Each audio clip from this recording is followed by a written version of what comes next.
cara kita menjaga wahdatus syuur, hatinya bisa tetap satu? Gimana caranya kita membangun sebuah perasaan yang sama antara kita dengan saudara kita? Analoginya sederhana, analogi cowok cewek aja.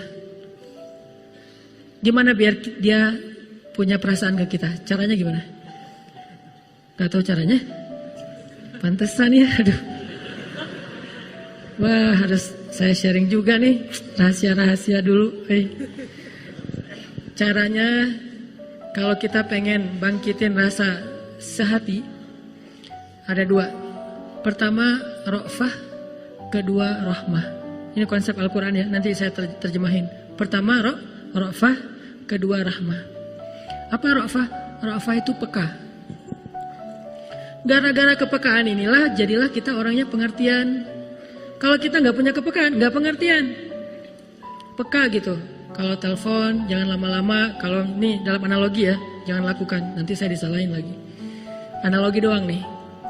Kita peka, oh kayaknya dia lagi kurang sehat. Langsung datang-datang bawa Panadol. Kayaknya dia masuk angin, datang bawa antangin. Peka.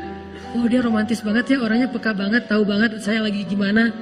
Kayak Nabi tuh peka banget sama Aisyah. Kalau Aisyah wajahnya udah humairah, kemerah-merahan, pasti Aisyah lagi malu. Sampai Nabi pekanya ke Aisyah, cara manggil aja Nabi peka. Aisyah lagi marah sama Aisyah lagi senang, itu beda manggilnya. Kalau Aisyah lagi senang, Aisyah tuh akan, kalau lagi senang tuh ngomongnya, wa Rabbi Muhammad, demi Tuhannya Muhammad. Kalau Aisyah lagi ngambek, Aisyah akan bilang, wa Rabbi Ibrahim, demi Tuhannya Ibrahim. Nabi tahu itu tuh. Makanya Aisyah pernah nanya, Nabi gitu. Kalau orang sekarang manggilnya Bibi gitu ya. Abi kalau sekarang mah ya. Terlalu soleh, Abi, Papa lah. Yang ujung-ujung. Tadi semuanya pencitraan nih yang benar nih. Yang kata Aisyah ke Rasulullah, yang kamu tahu nggak aku lagi kalau lagi ngambek atau lagi nggak ngambek? Tahu kata Nabi. Gimana taunya? Nih Aisyah lagi ngetes kepekaan Nabi. Kata Nabi, kamu tuh kalau lagi senang sama aku, kamu akan bilang wa Rabbi Muhammad, wa Rabbi Muhammad. Bisa artinya demi Tuhan Muhammad, bisa artinya alhamdulillah dalam bahasa yang lain. Tapi kalau kamu lagi ngambek, kamu akan bilang wa Rabbi Ibrahim. Kalau Aisyah udah ngomongin wa Rabbi Ibrahim, gak nyebut, padahal suaminya juga kan Nabi kan. Kayak kita, suami kita tuh misalnya, suami kita, istri kita. Bahaya. Bahaya Saya gak punya suami, semua punya istri. Tapi dia perempuan ya, bukan laki-laki. Nah, kalau istri kita, sebutlah istri kita tuh misalnya pinter masak. Dia punya kayak brand cake gitu atau apalah, punya masakan yang khas. Sebutlah misalnya istri kita tuh pinter masak dan punya warung Padang. Kalau kita lagi senang, kita akan bilang, ah ini kayak masakan mama nih. Gitu kan ya? Kalau kita lagi gak senang, kita bilang, wah kayak masakan ibu saya nih. Nah, orang yang peka kayak gitu tuh. Nah tinggal kita peka gak dengan saudara kita. Persaudaraan. Apa yang membuat dia bete, apa yang membuat dia gak nyaman, apa yang membuat dia tersinggung, apa yang membuat dia ilfil. Kepekaan, empati yang tinggi itulah yang menjaga persaudaraan. Sehingga ketika kita ngomong, ketika kita komen, ketika kita bertindak, ketika kita ngelakuin sesuatu, selalu berpikir dengan angle perasaan orang lain. Baik itu keluarga kita, tetangga kita, teman main kita, teman sekolah kita, beda sekolah, beda komunitas, apapun lah, bahkan beda agama sekalipun, kita jaga dari angle dia. Makanya Allah saking ngejaganya nih, Allah bilang, janganlah kalian mencela Tuhan-Tuhan mereka, sehingga mereka akan mencela Tuhan kalian tanpa mereka fahami. Beda agama kan? Yang satu muslim, yang satu non-muslim. Kita jaga, jangan sampai kita ngeledekin Tuhan mereka. Jangan sampai kita ngeledekin syariat mereka. Jangan sampai kita ngeledekin hal-hal yang sakral dalam persepsi mereka, dalam persepsi dan kepercayaan mereka. Ketika kita lakuin itu, nanti mereka pasti akan membalas, terjadilah perpecahan. Itu diajarkan di Al-Quran. Jangan kita ngeledekin Tuhan orang lain, nanti mereka akan balas ngeledekin Tuhan kita. Tapi kalau mereka yang ngeledekin Tuhan kita, ya udah, siapa yang paling baik, berarti dialah yang menunjukkan akhlak. Kalau kita mengklaim Islam adalah agama terbaik, tunjukkanlah akhlak kita lebih baik dari mereka, kan gitu. Jangan sampai kita mengklaim agama Islam itu agama terbaik, ternyata kita nggak bisa nunjukin akhlak kita lebih baik dari orang lain. Berarti kita hanya kata-kata yang nggak ada buktinya. Nggak enak mau bilang omong kosong Kata-kata yang nggak ada buktinya nih. Islam terbaik, sunnah terbaik. Apa? Orang Islam tuh apa? Nabi itu akhlaknya uswatun hasanah. Tunjukin, dan itu amanah di dalam pundak, di atas pundak kita. Ketika kita mengaku sebagai Muslim, berarti kita punya tanggung jawab menunjukkan keindahan Islam kepada manusia. Tanggung jawab. Kayak kita ngaku, saya sebagai orang Aceh, berarti saya mewakili orang Aceh. Kalau saya ngelakuin kesalahan, semua orang Aceh kena gara-gara saya. Saya orang Bandung, begitu saya ngelakuin kesalahan, ternyata orang Bandung gitu juga. Saya orang Islam, begitu saya melakukan Islam, orang pasti otomatis, walaupun sebetulnya nggak semua orang Islam kayak gitu, tapi tetap gara-gara kita, nama Islam tercoreng. Bisa jadi yang mencoreng nama Islam kita sendiri.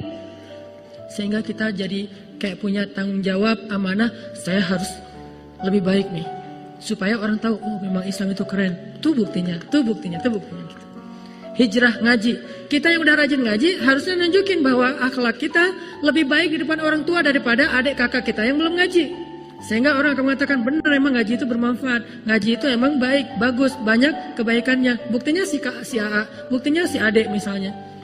Tapi kalau pas udah habis ngaji, semua disalah-salahin, neraka semua nih. Karena saya dulu pernah ngalamin masa gitu. Wah neraka kamu. Apa, semua salah di mata saya. Cuma saya doang yang masuk surga nih. Semua orang masuk neraka, pulang ke rumah. Bapak, ini dosa besar nih. Manggilnya abang kalau orang Aceh. Abang saya itu tentara. Abang tahu nggak azab kubur kayak gimana? Ngomong-ngomong belum apa-apa udah ngomong azab kubur. Jahanam, berat belum basyiron udah nazir, jadi ngelompat gitu. Dibalik harusnya basyiron, baru naziron. Naziron juga ada waktunya. Nabi Nuh itu baru ngomong naziron setelah 950 tahun berdakwah. Baru naziron. Awalnya basyiron. Buktinya coba baca surat Nuh. Wahai kaumku, minta ampun kepada Allah, maka Allah mengampuni. Basyiron apa naziron? Basyiron, berita gembira. Niscaya Allah akan mengampuni satu. Lalu Allah akan memberikan kepada kalian harta. Basyiran atau naziran? Kebun, air, keturunan, semuanya basyiran. Setelah sekian banyak basyiran, 900 tahun kemudian baru, ya Allah hancurkanlah orang-orang yang mendustakan ayat-ayatmu sehancur-hancurnya. Kapan ngomong kayak gitu? 900 tahun lebih. Dan kita mah baru sekali dibantah langsung, hancurkan ya Allah. Belum 900 tahun. Memang kita nggak akan hidup sampai 900 tahun, tapi setidaknya coba dulu deh. Kalau ketemu sama teman, ngaji yuk, kayaknya seru juga tuh habis ngaji kita ngopi. Jangan, ngaji yuk, kalau nggak ngaji lo masuk neraka. Berat, belum apa-apa udah neraka. Baru salah dikit neraka. Walaupun mungkin benar, cuman kurang tepat. Sehingga benar dan tepat ini harus jaga perasaan orang lain. Makanya Nabi itu ngejaga banget perasaan orang. Ra'fah bil mu'minina Raufun rahim, itu sifat Nabi. Orang yang sangat rafah, jaga perasaan. Saking jaga perasaan, Nabi itu selalu mencari persamaan biar nggak ada gap. Ketemu dengan para penggembala ternak, Nabi ngomongin, tidaklah Allah mengutus seorang Nabi kecuali pasti pernah menggembala ternak. Oh gitu ya Nabi? Ya kalau gitu profesi penggembala ternak keren dong, keren. Coba cari persamaan kan? Terus ngomong lagi, ketemu sama orang miskin yang makan roti keras, namanya qadid. Rotinya keras, kalau mau dimakan dicelupin dulu ke air, rendam, baru bisa dimakan. Pas Nabi duduk di antara mereka nggak enak hati. Aduh, nggak enak nih mau ngidangin yang kayak gini ke Nabi. Kan Nabi orang yang mulia, masa kita hidangin roti yang keras, disembunyiin, disumput aja gitu. Akhirnya kata Nabi, saya itu anak seorang perempuan yang biasa makan qadid. Oh gitu ya Nabi, yaudah yuk kita makan bareng. Makan bareng. Jadi terbiasa makan qadid. Dari ibunya juga ditunjukin. Ketemu dengan orang miskin, ya Allah, hidupkan saya sebagai orang miskin. Matikan saya sebagai orang miskin. Bangkitkan saya bersama orang miskin. Tapi jujur ya doanya, kadang-kadang kita kayak basa-basi gitu ternyata terjadi. Ya Allah kok gitu banget sih. Basa-basi doanya. Kalau Nabi mah jujur. Emang siap dengan konsekuensi doa itu. Saya kira doa itu kayaknya satu-satunya doa Nabi yang susah diamalkan. Ada yang pernah ngamalin? Dan saya juga yang ceramah gak berani. Paling doa, ya Allah rezeki yang halal, yang tayyib, yang berlimpah. Gak ada. Berani, ya Allah hidupkan saya sebagai orang miskin. Malam sepertiga malam, lagi hujan, lagi baper berat. Coba doain itu kalau berani. Satu-satunya doa yang kita berharap nggak dikabulkan ya. Ya Allah jangan dikabulkan, cuma basa-basi doang misalnya, itu bahaya. Ketemu orang miskin, Nabi ngomong kayak gitu. Ketemu sama orang kaya, Nabi akan bicara tentang sebaik-baik pekerjaan adalah berdagang. Coba. Jadi semua orang itu jadi happy gitu kalau ketemu Nabi. Ada aja pembicaraan yang sama sama mereka. Walaupun kadang-kadang Nabi kayak iseng gitu, nggak godain doang. Tapi tetap dibesarkan hatinya dan motivasi. Nabi, kata seorang nenek-nenek, Nabi kan udah pernah ke surga. Ngelihat saya nggak di surga? Enggak tuh, nggak pernah ngelihat nenek-nenek kayak ibu di sana. Gitu. Sebelum dia nangis, daripada dia antar nangis unfollow kan. Wah jangan deh.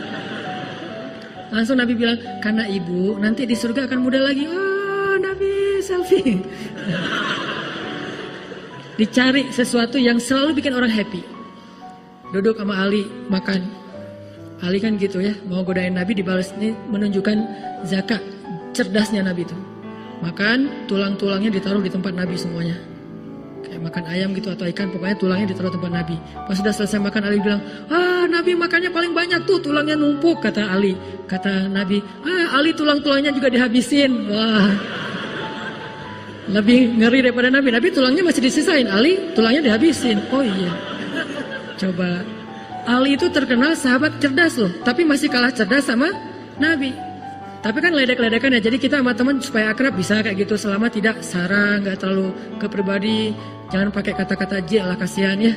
Udah aja, statusnya titik-titik gitu doang, nggak usah sampai jelas gitu teh. Menjaga perasaan. Saya jaga banget perasaan kalau di caption tuh. Makanya teman-teman kalau yang memperhatikan, caption saya tuh berganti dalam hitungan menit. Posting, aduh kayaknya ada yang salah ngomong nih, langsung ganti caption. Kenapa? Takut ada yang tersinggung, takut ada yang... Ini namanya ra'fah, menjaga jangan sampai menyinggung orang lain. Bukan labil itu teh, dikit sih. Apalagi kalau lagi nulis caption habis dimarahin istri kan, itu paling sering ganti tuh. Jadi teman-teman kalau ngelihat saya captionnya gonta-ganti, Ustadz habis dimarahin istri ya. Labil. Kenapa? Menjaga perasaan. Aduh kalau saya ngomong gini ntar gimana ya perasaan dia. Itu harusnya yang kita coba fokus kalau pengen jaga persatuan.